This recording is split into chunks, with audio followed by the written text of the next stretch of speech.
Good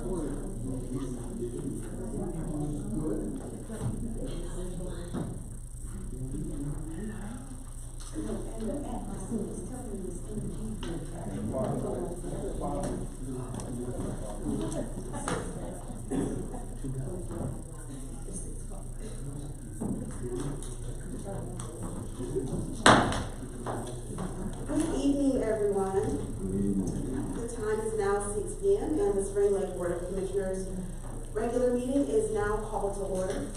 I do ask that you silence all of your cell phones and please keep sidebar conversations to the minimums in respect of the business of the town. I would like to ask Pastor Thomas to approach the podium to lead us. There we go. Perfectly positioned behind it. If you could, would you let us know after we finish your church, home, and where you're located? Please stand and join us if you choose to. Thank you. Let us pray. Precious Heavenly Father, you're so wonderful and so kind.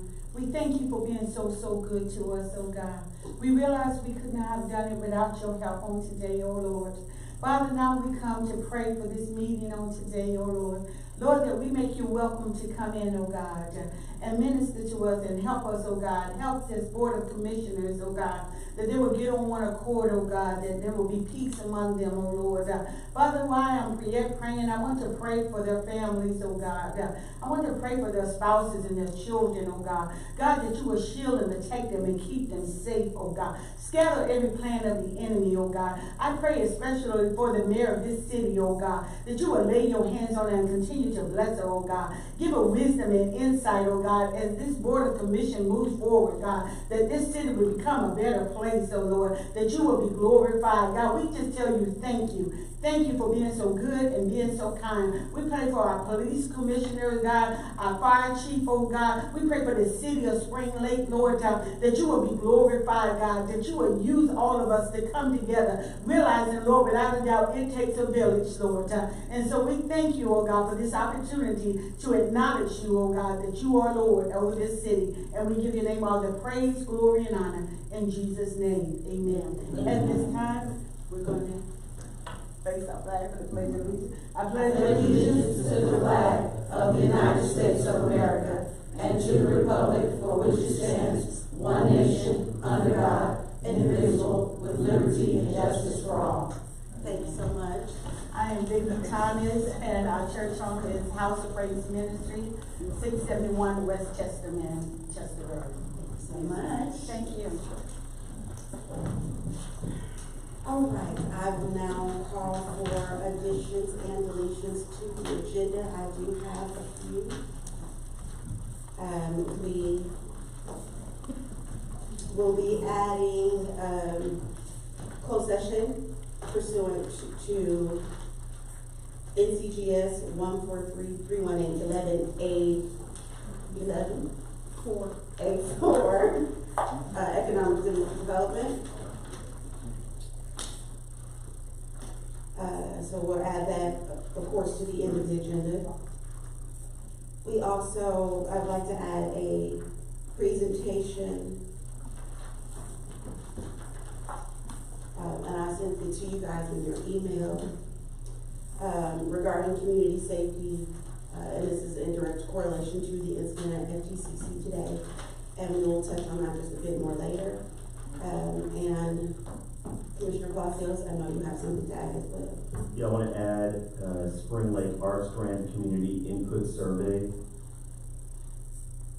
Okay, so what we'll do is we will put the community input survey right after your of the month. That way you can just go ahead and continue through. Thank you.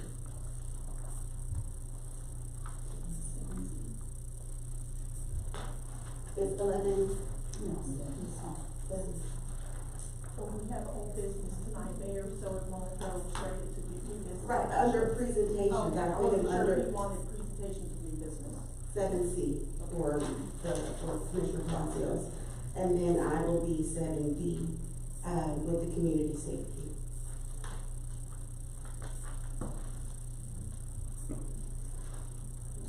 And then you've got closed session. Will be after new business.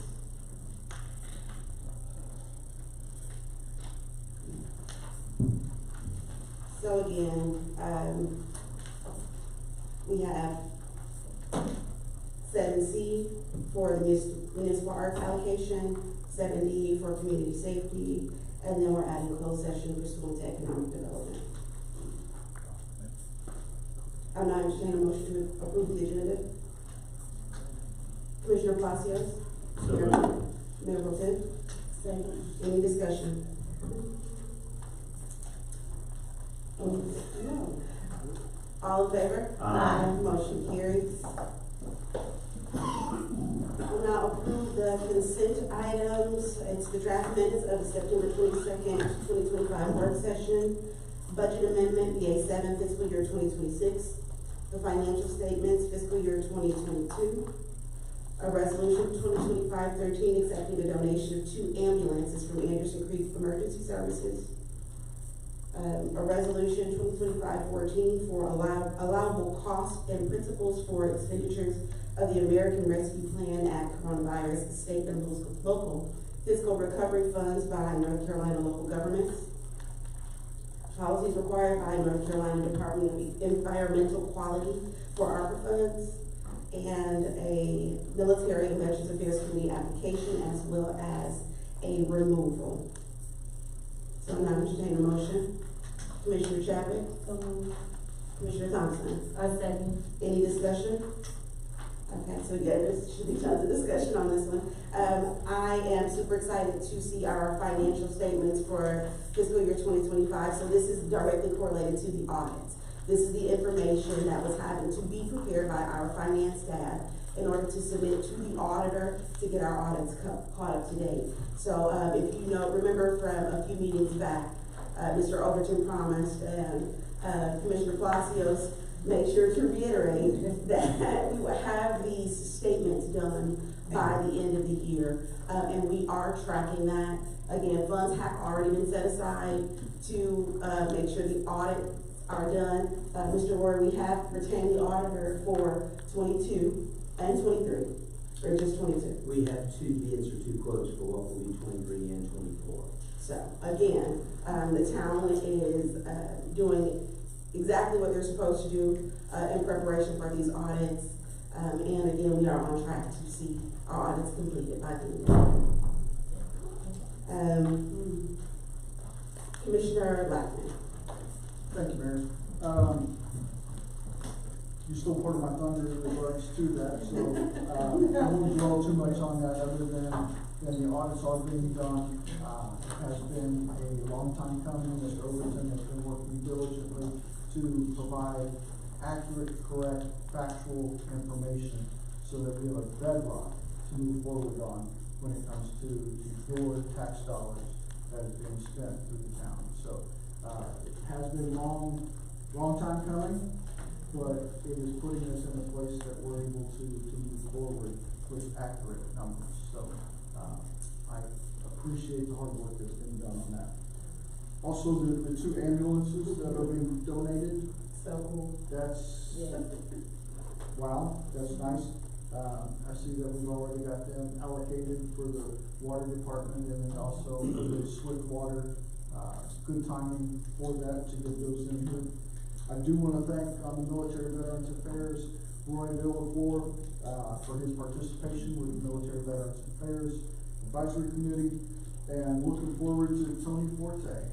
Tony has a vast array of knowledge and willingness to serve the town of Spring Lake, so I'm looking forward to his participation and advancement of the MVAC, as I'm seeing the chair shake his head over there. So that's all I got, Mayor. Thank you. Awesome.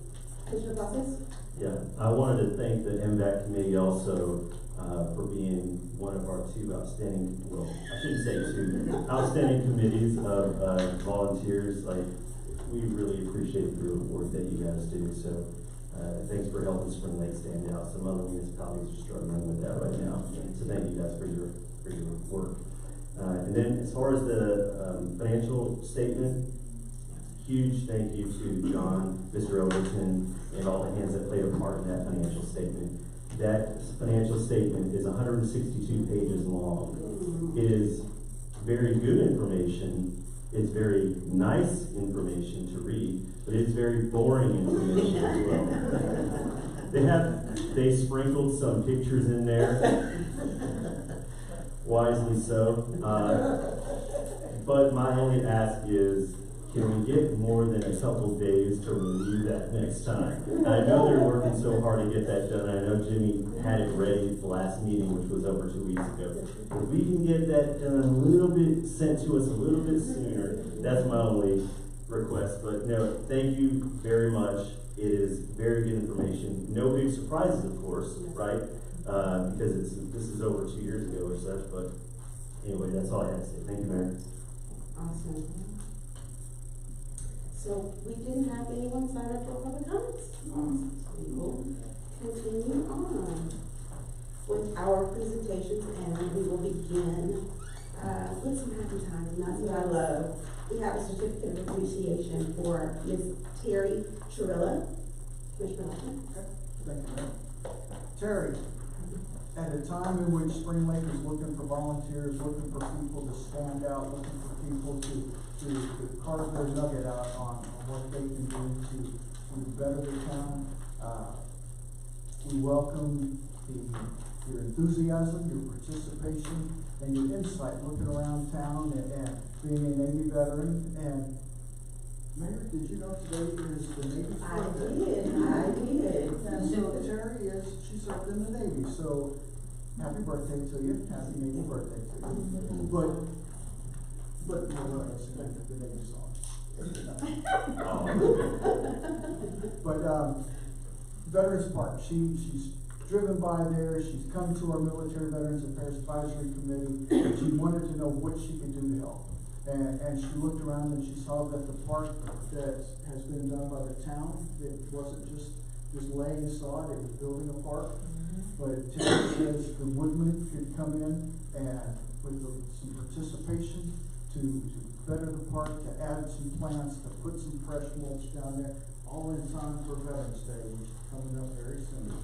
And so Terry went out and secured the plants, she got the mulch, even bought pizza, and brought water for the volunteers that came out and helped, and provided some t-shirts out there. Wow. So when you've got somebody in the community that is willing to step up, help, lead, and just give back to the community, it really says a lot. What she has done. She doesn't even live in Spring Lake, but we appreciate that. Terry, the town of Spring Lake would like to present you a certificate of appreciation for your participation. We've even put on there Navy veteran on there.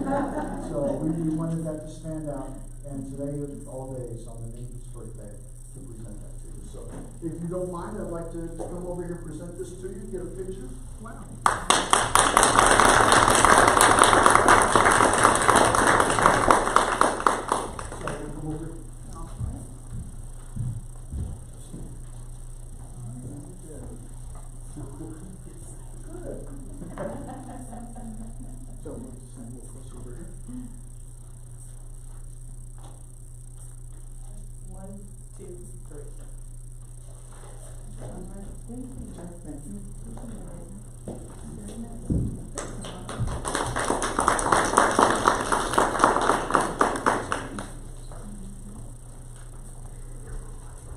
And thank you again for your contribution to the town as a veteran.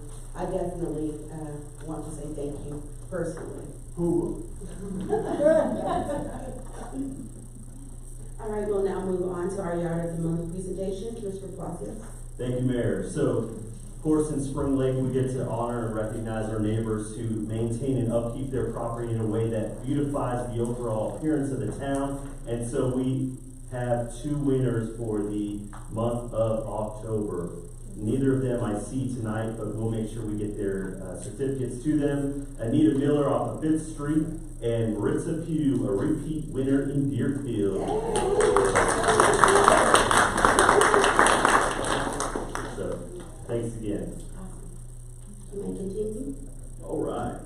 Now, at the last meeting, we kind of had a discussion about what to do with the municipal arts allocation that the Arts Council provides us every year, and we're very thankful that the Arts Council even does this. This isn't something that happens everywhere, but they give money to each municipality in the county to do some work with, to bring some art.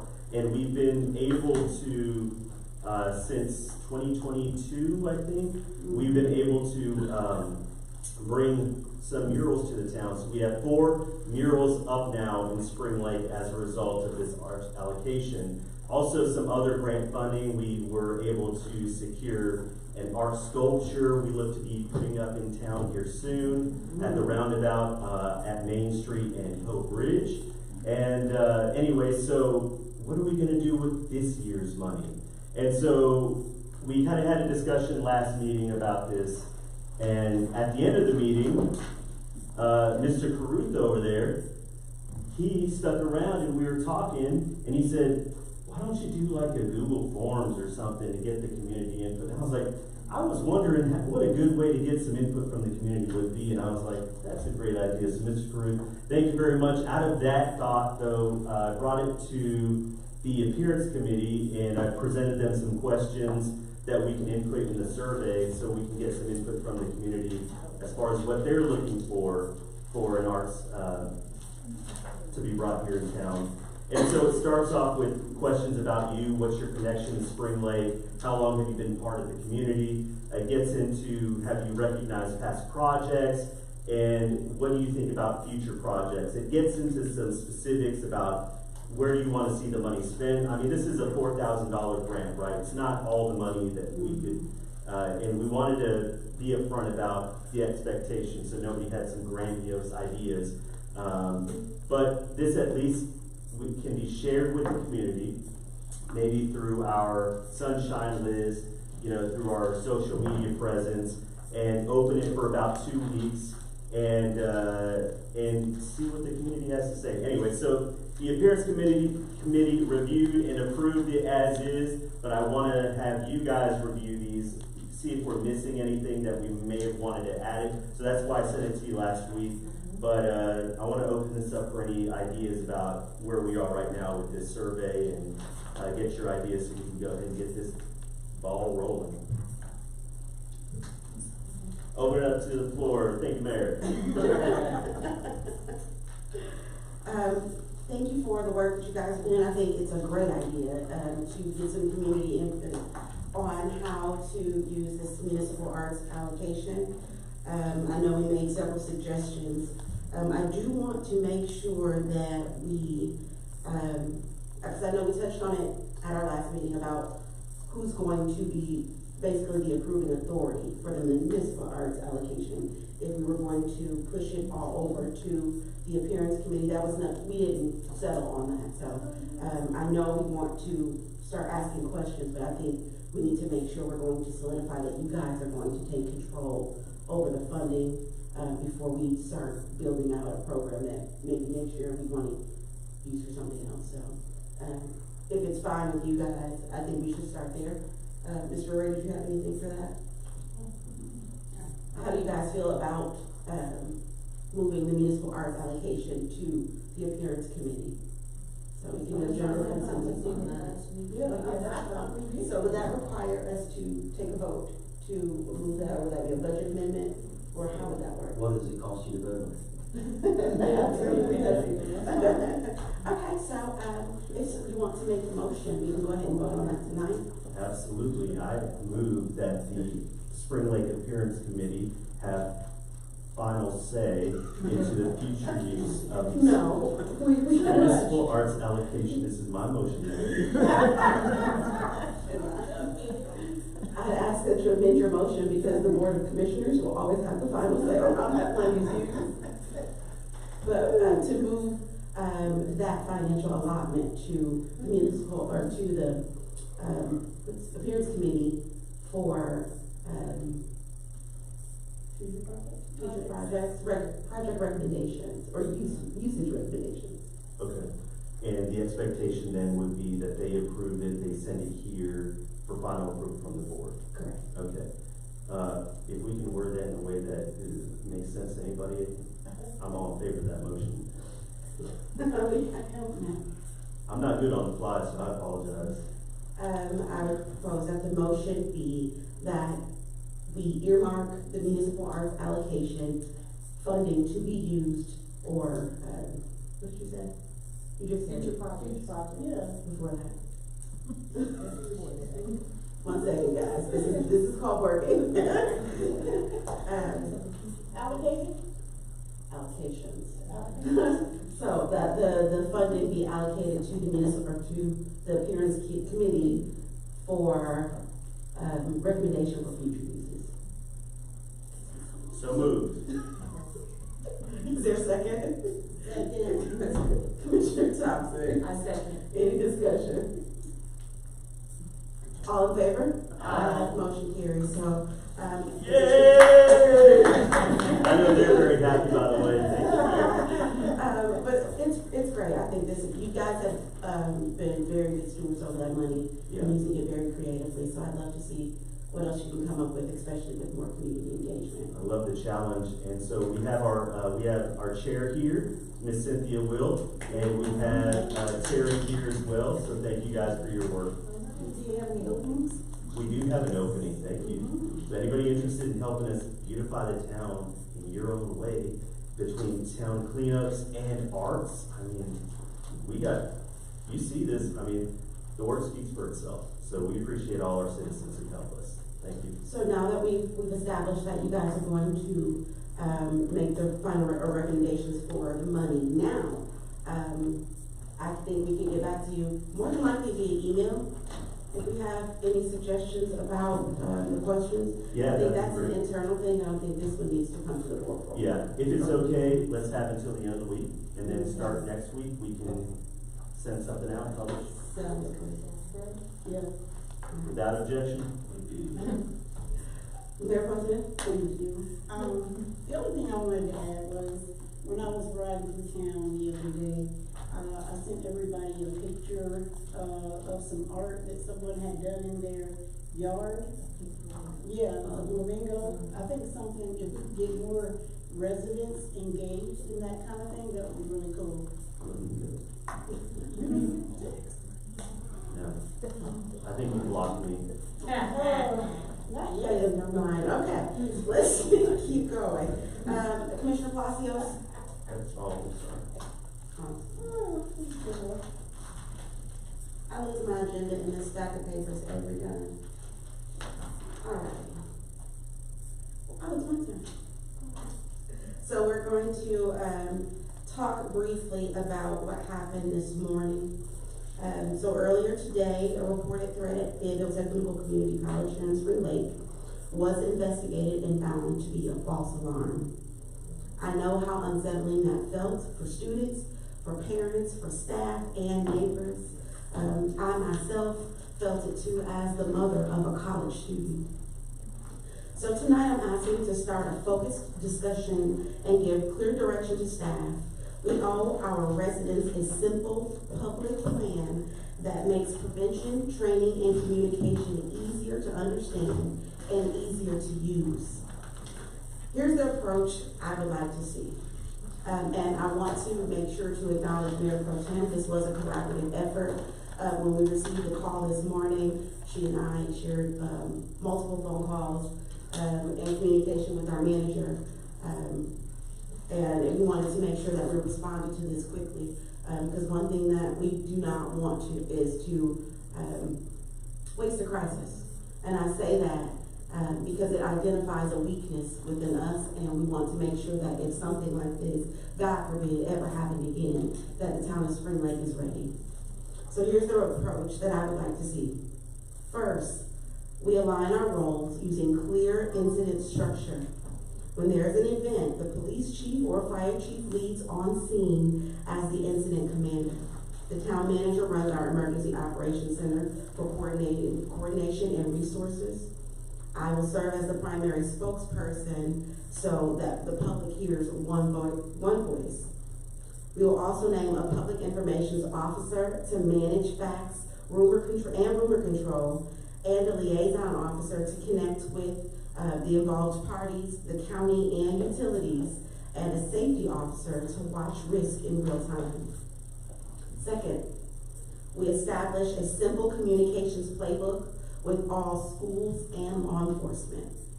We decide who speaks, where alerts appear, and how we correct misinformation. We keep our messages short, plain, and consistent. We use the same language on the town websites, social medias, and any alert systems we deploy. Third, we invest in people. We schedule to do at least 2 quick trainings. One is a civilian response so that families and businesses know what to do. The other is a Stop the Bleed program, so more people have life-saving skills while help is on the way. Finally, we practice and improve. We run one tabletop drill with our partners and publish a short summary that shows what we learned and what we'll fix. We'll keep that habit after every major incident or exercise. I ask the board to direct the town manager to bring back a community safety preparedness plan as soon as possible. The draft should include or may include communications playbook with schools and law enforcement, proposed dates for the trainings, an outline for a small working group, the plan for one tabletop drill, and any budget or grant notes we should consider. We all want the same thing, and that's to protect people, share facts quickly, practice what we do, keep improving. And I am subject to your questions or any feedback from the board or the manager, because I know I just dropped a bunch on you. Seeing that I know our resources are limited, our staff is, most of our staff is pulling double duty and triple duty, so is our police and fire departments, but we still have to make sure that we are good stewards and we are providing the highest level of safety and preparedness to our community. Commissioner Palacios? Okay, thank you. So, and I know this is something that happened today, and it isn't the first time that emergencies had happened in town, right? But I recognize this is stemming from what happened today, and I don't know if we currently have a plan, right? If there are current protocols that were followed or not followed. I have no idea how well or how unwell, if at all, it happened today. I have no internal knowledge. I know you said that you two were on the phone with each other, but I don't know if that meant that, you know, things were all, anyway. So therein lies the problem. Sure, I accept that. And so, can we have an understanding, I guess, about why maybe we're getting this presented versus if there's a plan at all currently in place? Okay, so right now, there is no exact, now there's internal controls. We do have an emergency response plan, but this is in light of our school shootings. This is in light of the fact that there was no proper chain followed. Now I do understand that they are in the middle of actively working an incident, and we have to make sure that we are not expecting immediate response when they are trying to take control of the situation. However, there needs to be some sort of chain of command, some sort of we don't have a public relations department, and this would be normally something that your public relations department would manage as well. So making sure that there is, and that's why I put in the emergency response protocols, and this isn't what we have to do. This is, I wanted to bring this to us for discussion so that we can open this up and see what staff recommends, see what the police and fire departments recommend, but making sure that we acknowledge that we have a weakness in communication when it comes to emergency response amongst the board and our communication with the residents, and that is primarily the focus of this. I'm not an emergency response manager. I wouldn't dare go into trying to tell them how the protocols should work, but I definitely want us to open the floor up for discussion. Commissioner Chapman?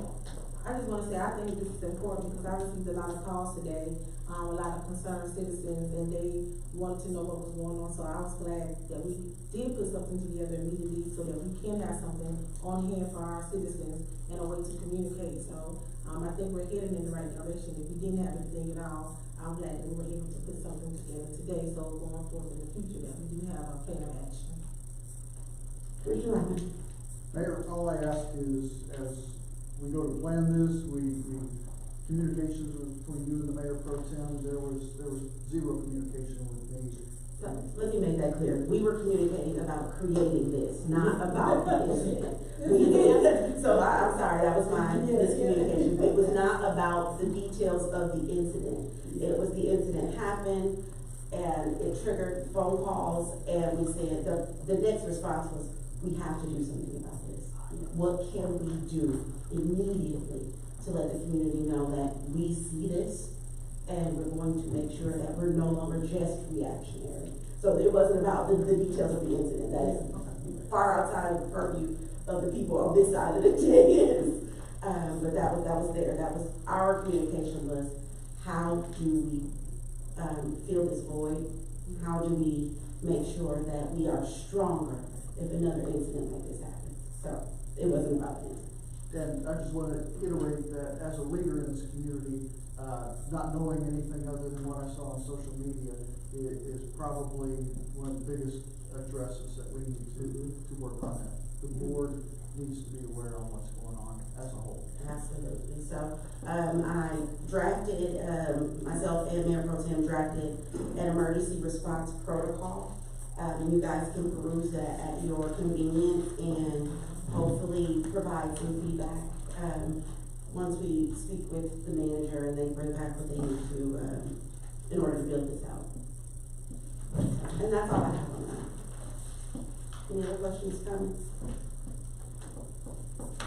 Do we need to take some kind of action? No, no action taken on this, none at all. This is just simply for discussion and awareness, and hopefully bringing this at the discretion of the board. We instruct the manager to potentially build out this program or look into how we can move forward with a better emergency response plan. Well, I think we need to make a motion to instruct the manager then. Would you like to make that motion? Yeah, make a motion that the town manager develop a one-page draft of the emergency response protocol for the town board to consider. Is there a second?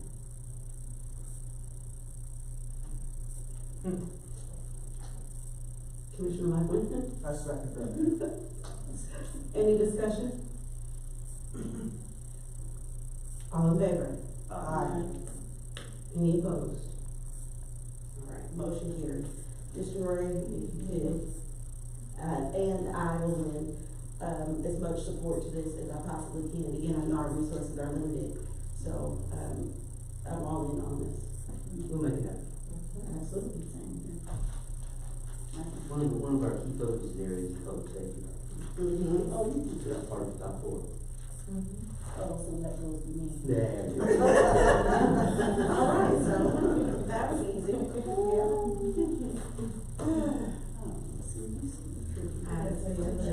Okay, right. All right, we'll move on to agenda item 8A, utility easement acquisition. Mr. Rory? Yeah, that's me, isn't it? All right, so I'll make it as quick as I possibly can. We have a request to run a sewer line via an easement on the edge of Mendoza Park. So just on the edge of Mendoza Park. And the cost to do that is not actually detailed in your code memo, but essentially it's for 0.045 acres out of 15 plus 18 acres, forgive me for not having all the absolute math. And the offer to purchase that easement is so small, the area is so small, that the value is so small. The two costs you see in your agenda packet is $650 and $250. One of the things that we are doing as part of our strategic plan, our focus group, is trying to identify additional resources when it comes to water and sewer. So I've had discussions with PwC, and I've had discussions with Farm Regional, We're already getting more water from Harnett Regional on a daily basis.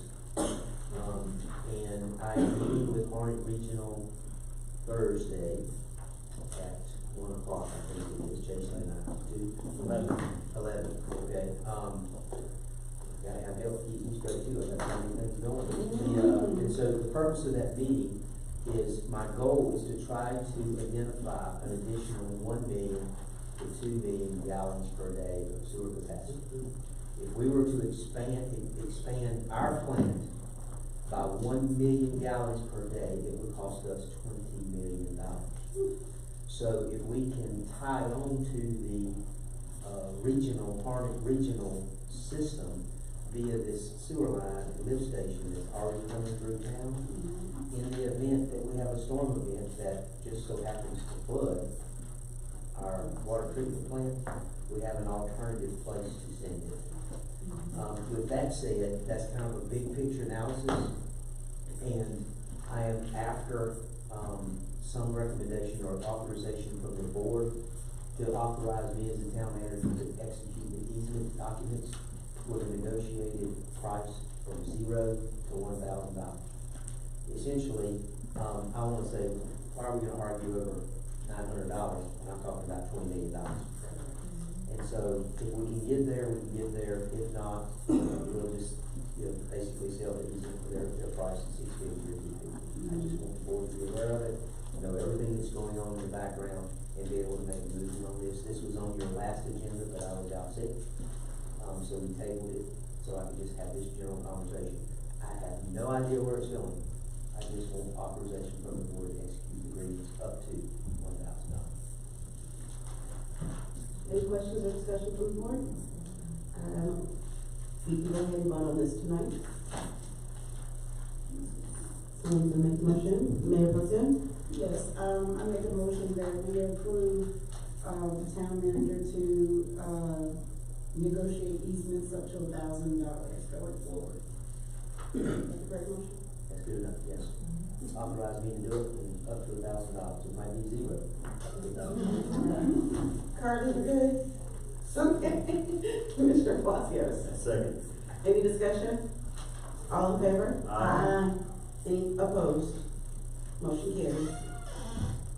All right. We are now moving on to our agenda item 9A, under new business, code enforcement update and Nisky Circle ordinances. Mr. Rory and Chief Williams. Mayor, this will be both positive and negative, so I'm coming out to Yes, the code same enforcement. right off the bat. It will include not only Chief Williams, but Chief Jarman as we go through this conversation. This is also one of our key focus areas, in that there's all kinds of things that happen all over this town. And in a lot of cases, we do 1 step forward, 2 steps back, but we're continuing to try to move forward all the time. So I highlight to start this conversation with a simple picture. This picture is from a presentation I did in October of 2024, last year.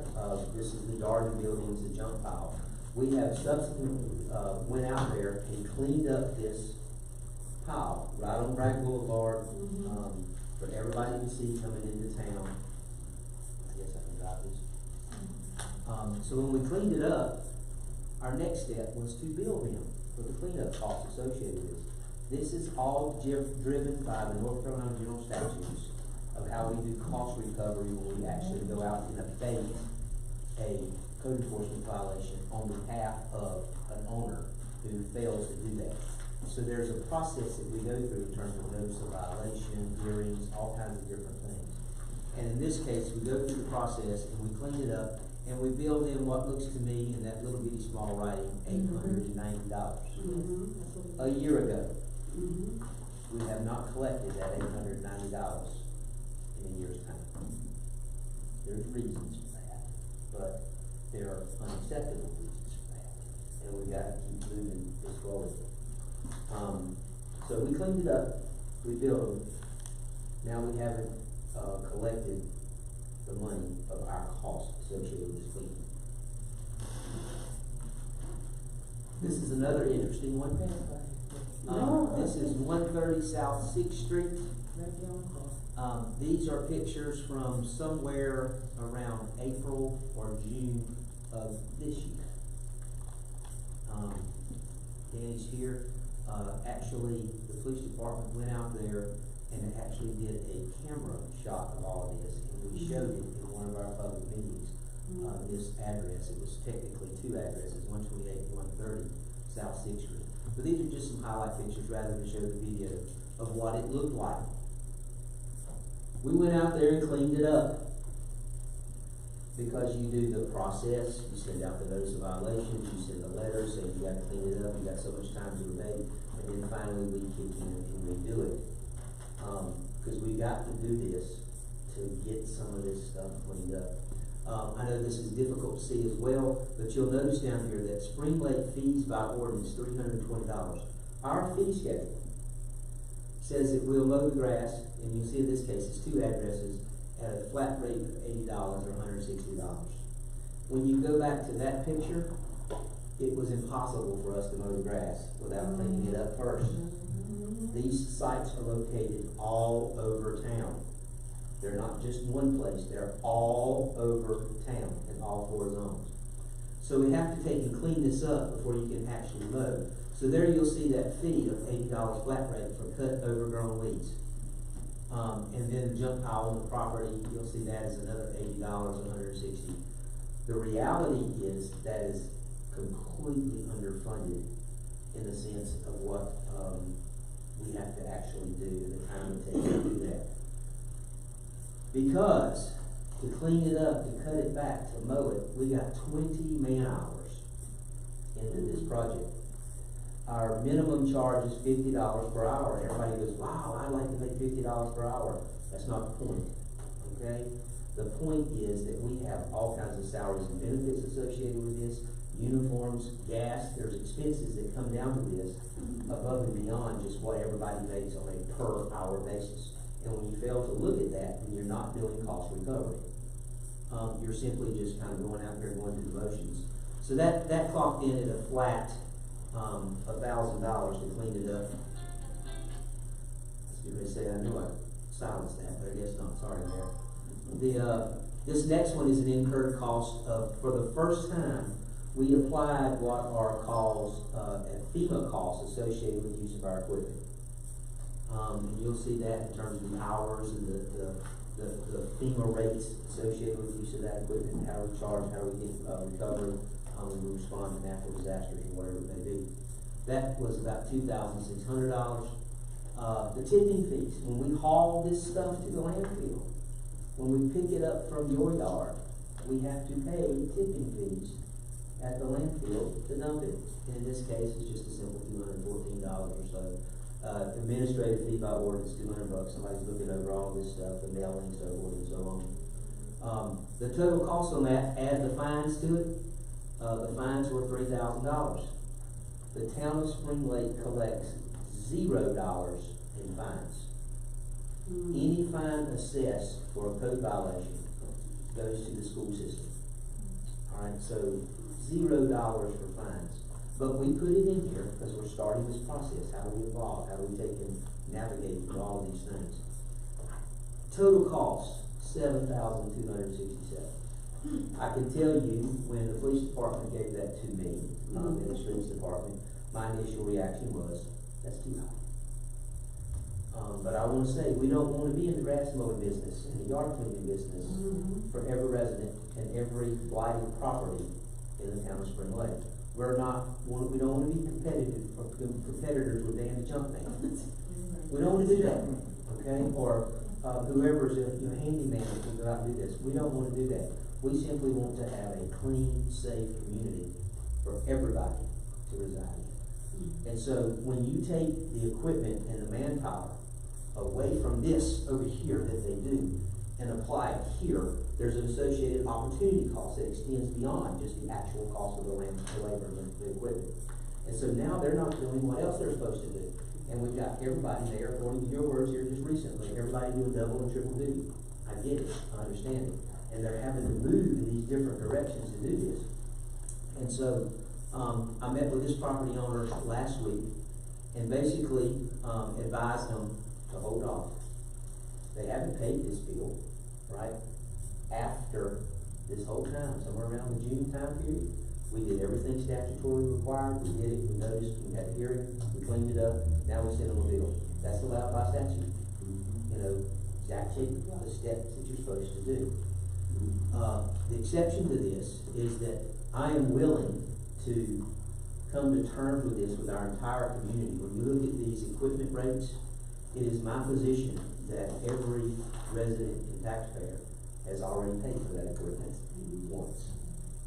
What we can't allow any individual resident taxpayer to do is externalize the cost of maintaining their property to everybody else by using this equipment over and over again. So there's kind of a wear out cost that you gotta be associated there too. So I told her just to kind of hold tight, let me review this with staff, and I'm willing to waive those equipment fees at this point and come up with some type of a flat rate equipment fee as opposed to a FEMA rate. But we had nothing, and we had to start from somewhere. This is going through our strategic plan as well, that focus group. How do we take and migrate through here? Another one is waive the fines, but what we cannot do is give away the resources that we have to externalize the cost of maintaining somebody's property. So we've got to recover at least at a minimum the administrative fee associated with it, the fee schedule associated with it, and the man hours, if you will, associated with it actually going out there and doing it. And so you got the cost and the opportunity cost. So we got to at least come to terms on that. And so we're working through this process, day in, day out, and it's a moving target. So this is something that I think is very, very interesting. This is 130 South 6th Street, give or take, April through June. Y'all forgive me. My mind escapes me with all these different projects that's moving along. We abated it. We cleaned it up. We charged them $7,000. This is that same property. Last Wednesday.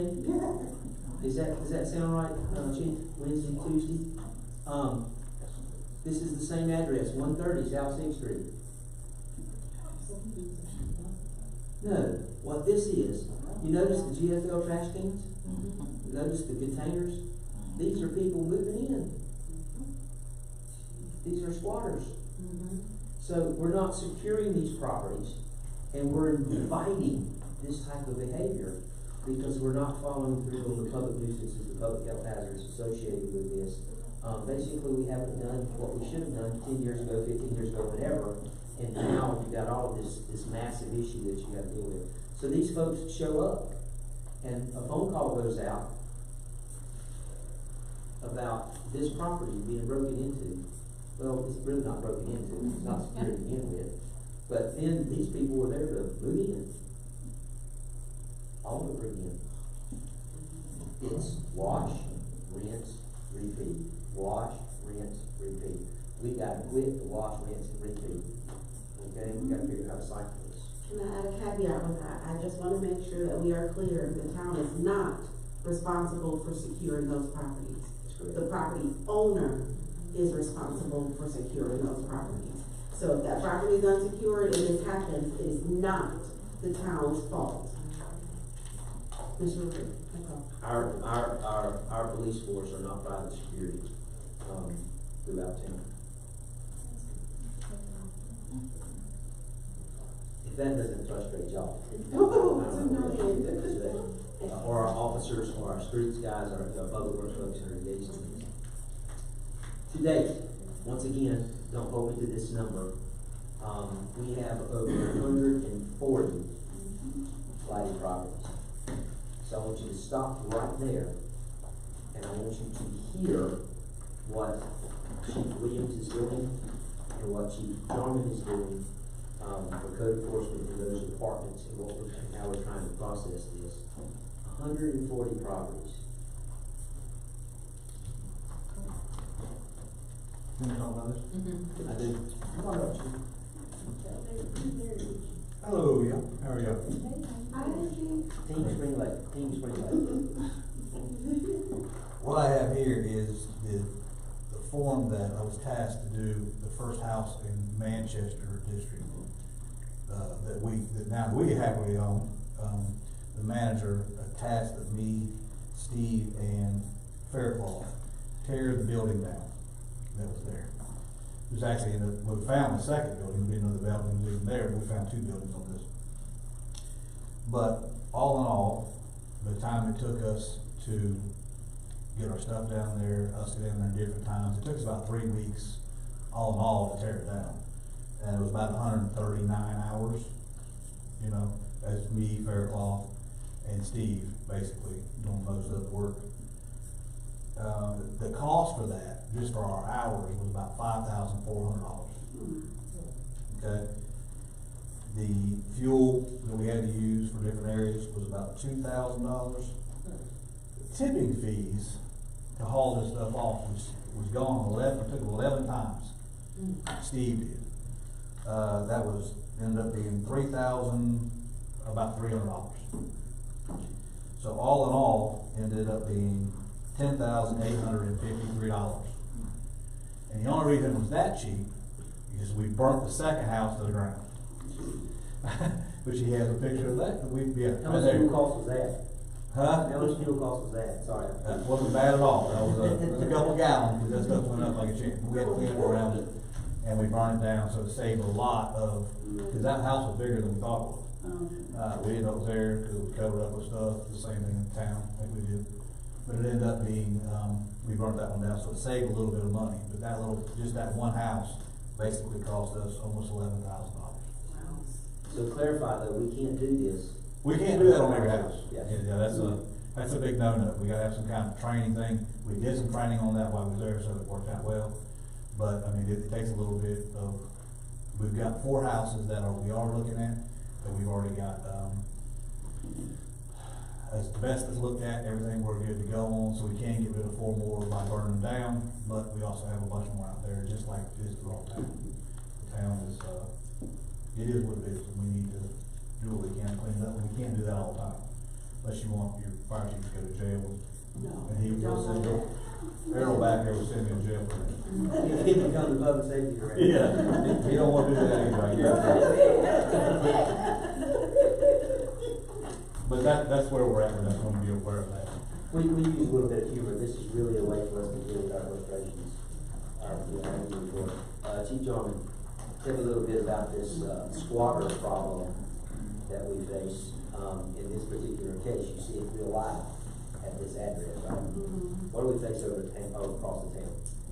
Yes, sir. Well, particularly at 128, 130 South 6th Street this past week, as the manager alluded to, we had some homeless folks from Fayetteville decide they wanted to be residents of Spring Lake, and decided that they would just take possession of this property. The trash that you saw that was pulled out in front, basically what they did was, and there's no power there in the water, but they came in and broke the railing on the front of the porch and took, forgive me, I'm going to call it potato rake. They took a potato rake and was literally dragging that trash out of the house into the front. So we got a call about that. Lieutenant Sutton responded, our officers responded, and ended up writing them criminal citations for breaking and entering. So they have a mandatory court date for that. So moving forward in consultation and talking with the town manager in our town, as people go into these blighted properties, we're going, and the squatters, we are going to charge them. If we are able, we will actually take them downtown and ask for a bond. This particular one here, we ended up writing a citation because of some limited resources at the time. We're seeing this throughout town. We are being told that some people are being told to move to our community. So we are aware of that. And moving forward, any squatter will be dealt with as committing criminal violations if they cannot give us a lease from that property owner that they're supposed to be there. So that's where we are now. It's been a busy day. I've not had an opportunity to go by today like I planned. I don't know if he went by. I don't know if that has been cleaned up. I know the property owner has indicated that they are going to clean that, back up. They've reached out to someone to take care of that, so hopefully that will happen soon. If not, then we'll start the process again, with notifications that they must clean up that property. How about the property behind it? Yes, sir. So the property behind it, I was advised over the weekend, that property owner went by, saw that the door was open, asked that we go by, see if anybody was in there. However, there was a very large wasp nest on the front door that kept the property owner from going in to see for themselves, which I was, if we have a call that there's an active breaking and entering where we're going to go, but at the same time, we have to be careful how we send our resources into what is a known danger, such as wasp nests so big you can't get in the door. So it's a continual problem. Did you find somebody? Okay, so yes, sir. Thank you. When Lieutenant Sutton, myself, and Sergeant Baker, our new code enforcement officer, was out actually looking at this the following day at 130 South 6th Street, we developed information. We thought somebody was in the residence next door, which is one that we'd already cleaned up. We knocked on the door. Two gentlemen came to the door. They had moved into the vacant property at 128. One of those gentlemen was actually taken into custody, taken downtown because he had outstanding warrants from Durham County and Cumberland County. The other gentleman assured me that if we did not take him into custody, then he would leave Spring Lake and we would never see him again. So, I feel like he was being truthful. He just wanted to get out of town. So that's what we did there. So yes, right next door, 128, there were squatters in there as well. Wash, rinse, repeat. That's all. We have no choice but to stop. All right, thanks, Chief. Yes, sir. So my comments related to this next one is another slide that I showed to you in October 14, 2024. You'll notice down there it says a hearing on 10/14/2024, the same day as our meeting, and they'll be able to show up for that hearing. On your agenda tonight are the ordinances for the demolition of this property. I am short of angry that it takes a year to get to this. So I followed up with our outsourced contractors, code enforcement, a few weeks ago, and said, what's going on? What are you doing? Why can't you do this? I need reports. I need to move. My goal is to go through and process this within 90 days. If I get 120, I'm sitting out the door, okay? But my goal is to get it in 90 days. Because the longer these properties stay in place, we invite additional activity. Okay? So we got to deal with this in a very methodical way. It's driven by due process of the state statutes, but it's also the right thing to do, and we have to move in this direction. And so this one, I gave you a cost to cure there of one mobile home between $3,000 and $5,000. We have met with a outsourced contractor for the purposes of trying to create some economies of scale where we identify 5 properties. Okay? They can come in, and instead of taking us X amount of hours, some projects are just too big for us. All right? So this was really about learning, not necessarily about doing part of it, but about learning about what we can do, what our limitations are. I think Clint Eastwood said it best, you've got to know his own limitations, right? So we've got to know what our limitations are, and I think we've learned that in this process. So we met with this outsourced contractor, and we're thinking, was it about 2,000 square feet, $6,000 bucks? Yes. With one exception is the concrete and heating bricks or things like that, but those are a different location. I'm also working with the county manager trying to waive tipping fees into the landfill. What that does is allow us to my position on this is that these properties are dragging down the property values. They're dragging down the community. And so that means that it's dragging down the town, it's dragging down the county. And so if we can get an all-in effort to clean up a lot of these properties, and the county can waive tipping fees, it makes our dollars go further.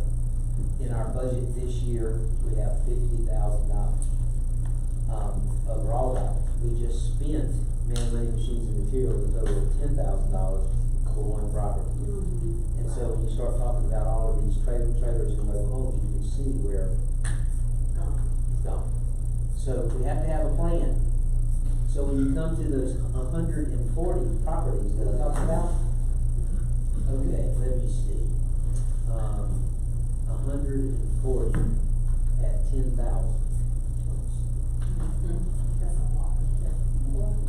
It's a ton of money. So we've got to have a process, we've got to have a procedure to deal with it. One of them is working with Alliance Code Enforcement and our building inspector here to establish this timeline. Goal is 90 days. And so I want to hold our outsourced contractors accountable for a 90-day timeline. I don't want to be sitting here a year later just getting the ordinances to tear these things down. Now, that's not entirely their fault. You know, we're engaged in this process, and we've got some missing pieces that we've been filling in. So I don't want to be negative in that sense. But we've got to do better, and we've got to fund it. And because if not, you get what you get, and you keep getting what you got because you keep doing the same thing. And we have to be very aware of that. We can't burn them all down. There's some of them we can do. This reduces our costs. You can see up there, I said SLPA abatement strategy. Y'all heard us talk a lot about the West Manchester and SLPA property. We're moving forward. We're cleaning it up. There's costs associated with that. Also associated with working with the county.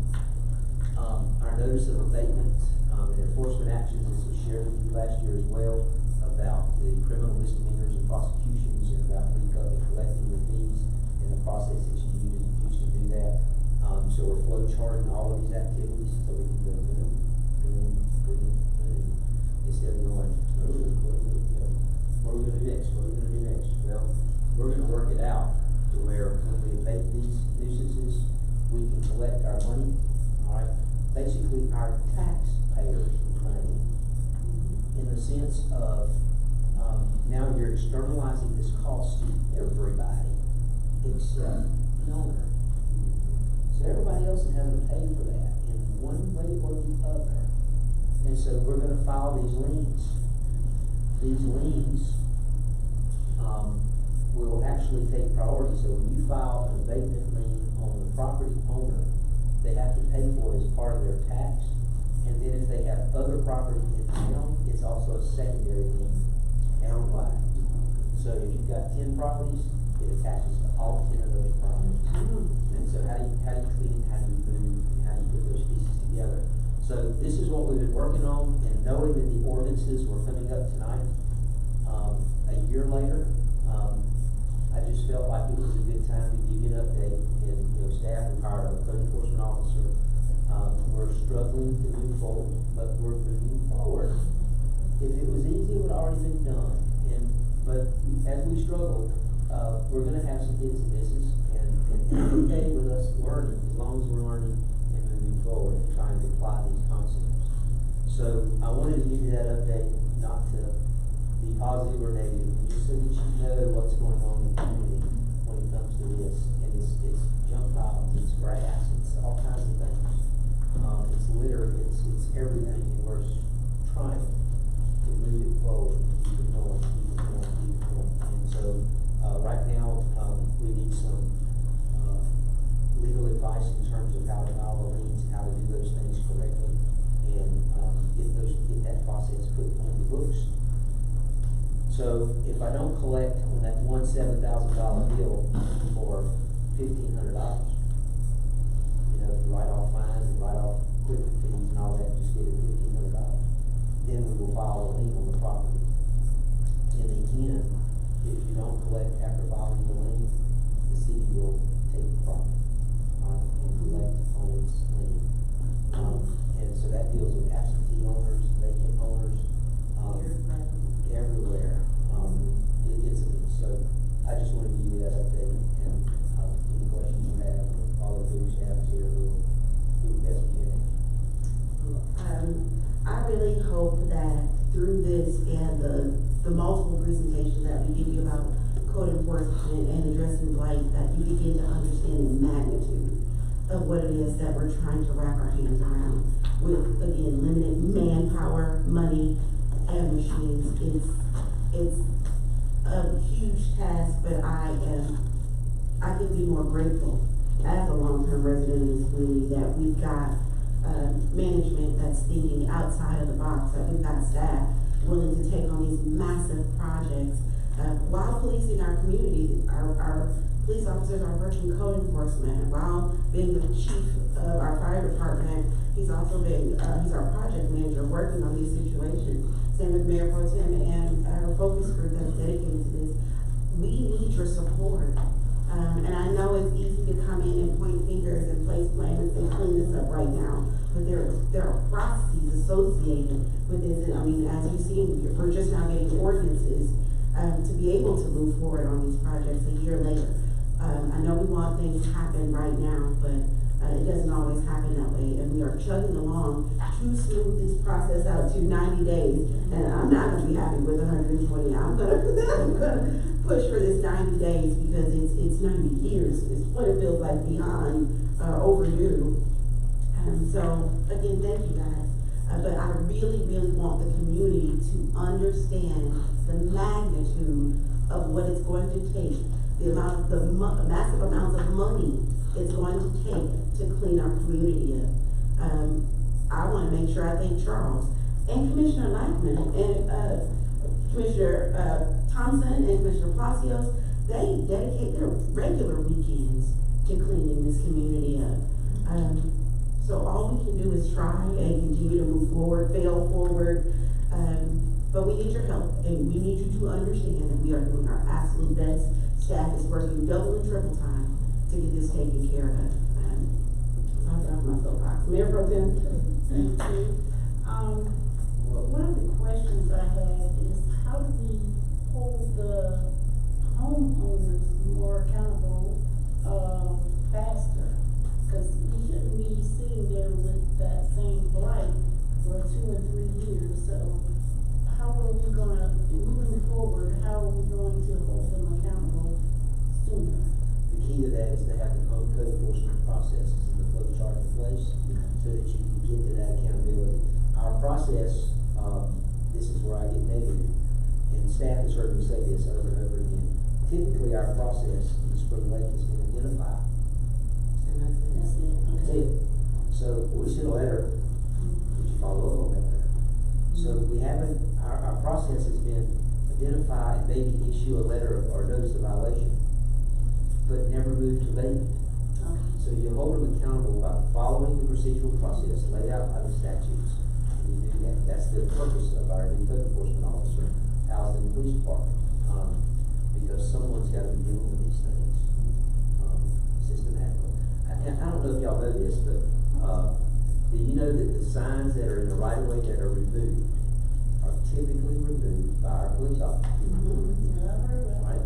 Now they don't do the, this time of year they don't do the political signs, right? So the campaign signs. Until after election. And so I wish they could do it right now. It's got nothing to do with it. It's tacky to me. I'm sorry, y'all. I've lived this a lot of different ways. They're everywhere. But by the same token, just today I wrote out and I saw another one for nails and they get on the phone and they call, and I'm not picking on Dan the junk man, but they call him and say, hey man, you can't do this. He says, okay. He just didn't know. Right? He just didn't know. And so a lot of cases it's just don't know. And so it's information, it's sharing, but also making sure that we stay on top of it. Commissioner Palacios. Thank you. And Chief Jarman has done a good job of working on those flow charts for us to get this move forward. So, and our focus group, of course, needs to meet again. So I appreciate his hard work. He's, there's a lot of on his plate, so. Anyway, I did wanna, ask about the squatters. And so I assume that we're made aware of squatters by property owners, is that accurate? Is that coming in from anywhere else? No, generally? Can you push the button? Not if we're fine with me, We gotta make sure they can see. I think you're right. Yes, sir. So to answer your question, generally it's from the property owner, but there are properties that are abandoned here that are owned by people living in other states. So the way we have dealt with squatters in the past, and just not Spring Lake, but towns in general, is it's kind of a gray area. And squatters do have rights, if you look at it and do some research. But there's some timelines there that they have to be there and actually publicly say this is my property before they have the legal right to be there. And police departments throughout the country, based on my research, it's been a hands-off. That's a civil issue. It's a civil issue. But at the same time, when someone crosses the threshold of a property, a doorway, even if there's not a door there, once they cross that threshold, it's breaking and entering. And so there again, moving forward, we are going to address that as breaking and entering. As our officers are on patrol, if they happen to see someone in a property that they know from experiences that no one should be there, then we'll address that as well. It's my understanding that there is a state house bill in place that is going to change the rules for squatters and enforcing squatters being on property they shouldn't be. If that passes, ma'am. You have to know what that bill It's a is. House bill, I'm sorry, Sergeant Baker had that in his mind because we were going to research that ourselves. It's either House Bill 95 or House Bill 96. So hopefully the state statutes are going to clean that up for us a little bit, to make it easier for us to enforce, but definitely moving forward, it will be breaking and entering and we'll be arrested for saying. So, and right now, you guys are, acting as, just trying to get, I guess if you're notified by a property owner, you're gonna appear and then, ask them if they have a lease. Yes, sir. Which case, of course, they will not have a lease unless they fabricate one. Yes, sir. And we've actually, we're seeing now in legitimate homes, we had a complaint last week where a real estate agent had rented a property. It's a legitimate property, it's not an abandoned property, but the person was in there with, the information was fraudulent information.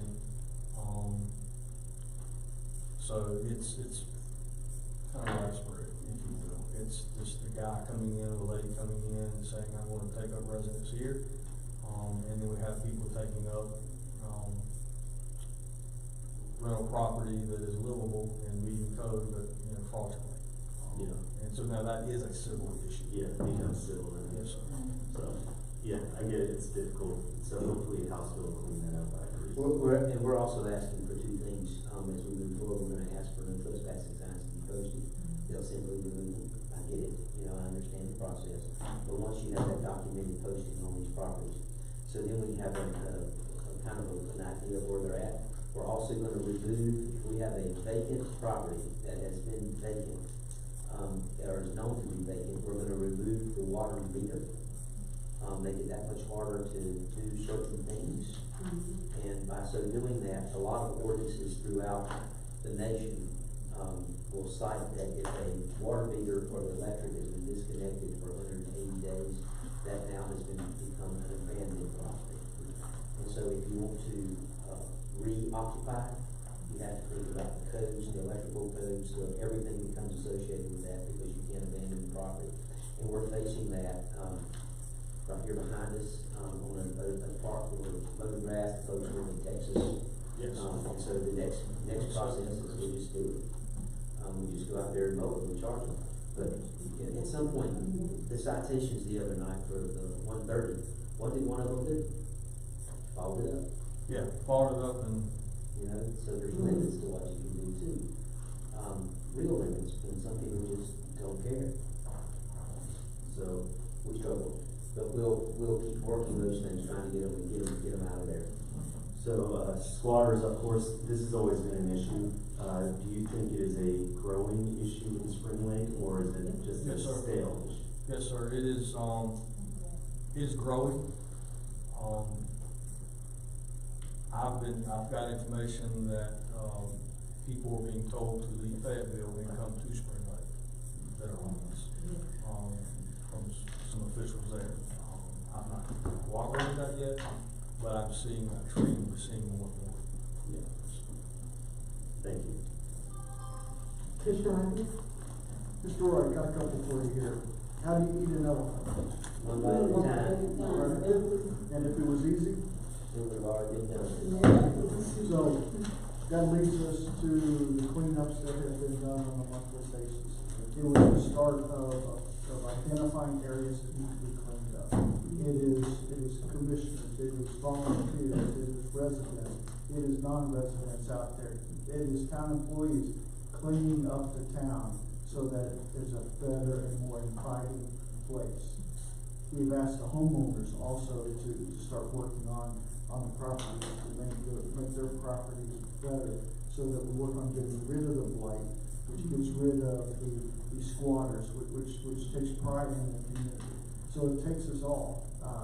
The community watch that have been done. If the residents have issues, that is the time to come out and speak with the chief of police, the Lieutenant Suttons of the world that are out there that are protecting and serving and protecting us out here. So as we go forward here, this person that owns 17 properties, these are the ones that we need to address. These are the ones that we need to start making an example of. Everybody says, well, what about the other guy? What about this guy here? We've got to start taking action on here. And as you alluded to, or as you stated, that we've been able to identify, it's taking that corrective action. It's not easy, but it needs to be done. And so I ask your help in order to get this done. We've got the app out there to identify this, but as the town manager, as the chief of police, the emphasis is on cleaning this up to not make Spring Lake an inviting place for vagrants, for illegal activities that are going on, so that we protect and serve and keep our residents of Spring Lake safe. We want to make this a nice environment for our folks that live here. Thank you. Is there any other discussion? I might entertain a motion to approve, the ordinance for demolition of Lindsay Circle. Gladly, I wish all of them would have lit up. Commissioner Thompson? So moved. Commissioner Blackman? Second. Any discussion? All in favor? Aye. Motion, y'all heard that? That was a resounding aye. Awesome. Okay, so we will now move on to the mayor's report, which is very brief. Again, I want to express our deepest condolences for those 3 students at E.E. Smith who lost their life in a tragic car accident these past few days. So, again, please keep those students, their families, lifted in prayer and in your thoughts. I know no parent ever wants to experience something like that. And again, for even though it was a false call, making sure that we lift up the students at FGCC to just experiencing something like that. It made me think about Carly, when she was away, and she was actually on campus with an active shooter. This is too close to home for us not to be prepared. First Friday happened. It was awesome. It was Hispanic Heritage Month. If you could come out, or if you missed it, it was a time to be had. We had a lot of fun, some good food, some good tacos, and great entertainment. First Friday in November is still planned for the first Friday in November, weather permitting. So if it's a little bit too cold, then we may have to pull back. Lunch with the mayor is also happening on the 29th at Aloha, right next to REA, my favorite place to go in Spring Lake. And I did have the opportunity to, talk with the North Carolina League of Municipalities. They invited me to speak at their strategic planning workshop. They have been thoroughly impressed with, the way we have, implemented our strategic plan that myself, Mayor Pro Tem, and Mr. Roy were able to, attend to the chapel. Here, one of the seats. But we have been, it has become a living, breathing document. And when you hear us talking about our focus groups, those are all a part of our strategic plan. I highly encourage every resident to read it. It's not a very long document, but it gives you a preview of what we've planned for and budgeted for in our town. It gives you an idea on the direction the town wants to move, and it definitely identifies that the priorities that we have set for the town for the next 5 years. So it is available on our website, so please read through that document and stay aware of what's happening. And I believe that is all I have. Mayor Pro Tem? Thank you. So the focus group number 3 met, and our next meeting is, I think I discussed what we talked about last meeting, right? Yeah. But our next meeting is October 22nd at 5 p.m. Is that right, Carlos? October 22nd? 5 p.m. It's October 22nd. I hope some of you can come out.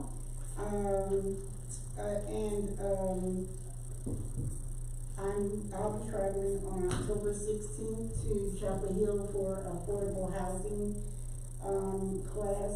That's all day, and that's part of my focus group. And that is it. Oh, I'm sorry. I had a picture, but my group I'm a part of, which is the Community Heartbeats, and then we 3 judges, which is judges Sherry Siler Bank, Tony King, and Tiffany Whitfield. We got together and we donated about $1,500 worth of snacks to Spring Lake River. So I did have a picture, but yes. So the we 3 judges did an event in the Hope Mills Walmart, and they provided $1,500 worth of supplies to Manchester and W.C. Brown. There was no representative there from Spring Lake Middle, so we agreed that we would make sure we got something for the middle school, and so we provided those snacks for the teachers and staff.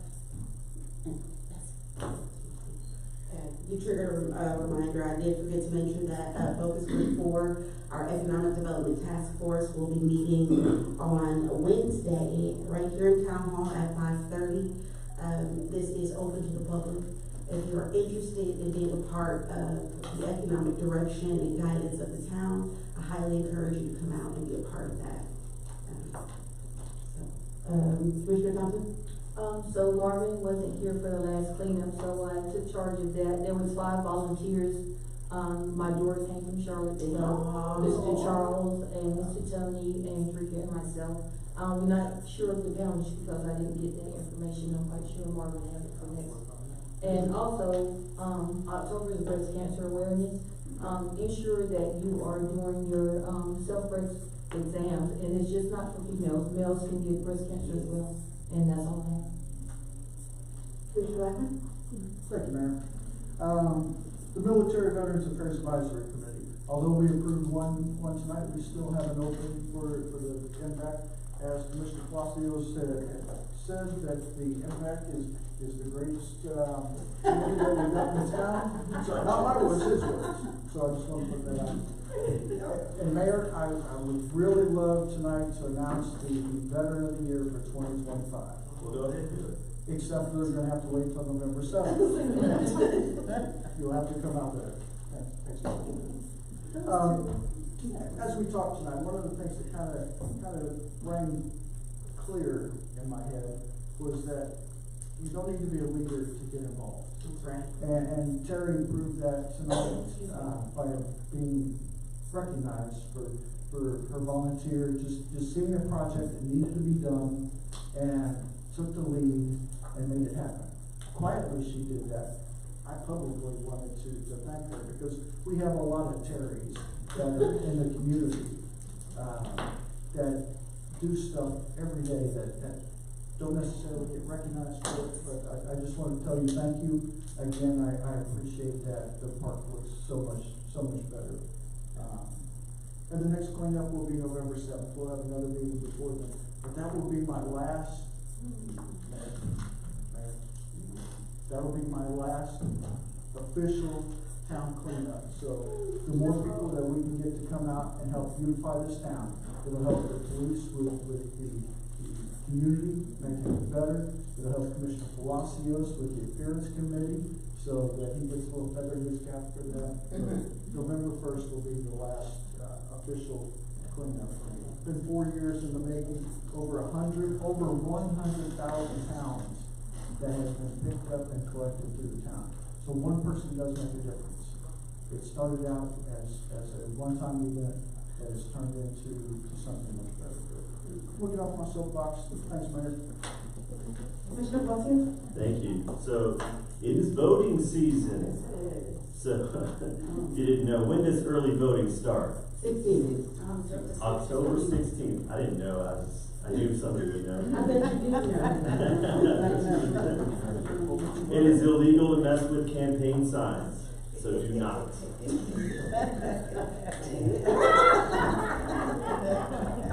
And anyway, that was all.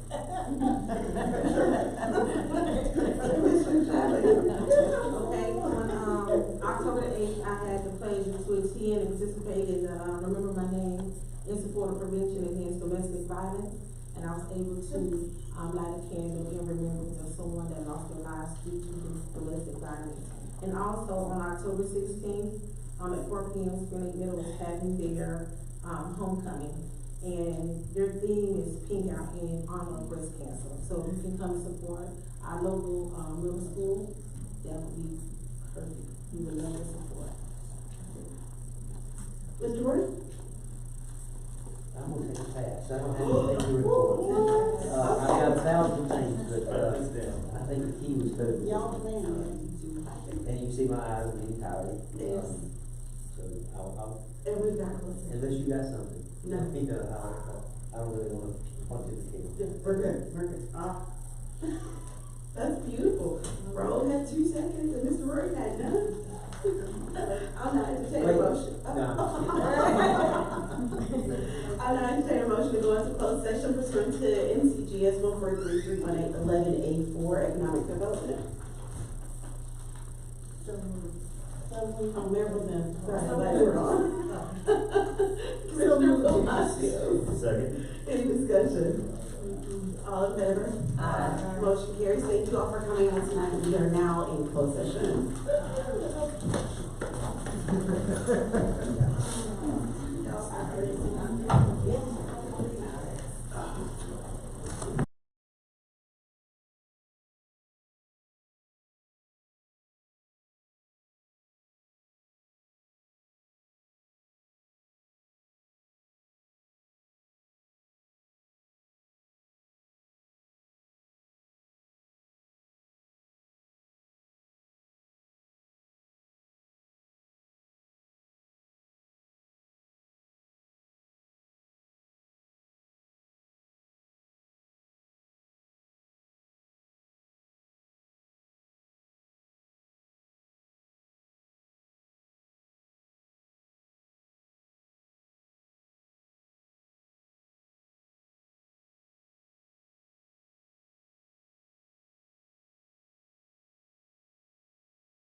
Let me get these fingerprints off my. John, what's your dad's name? Joe? I was gonna ask that. You say Joe? Joe? John and Joe, that's a country song. Yeah. What you know about country? I have to music.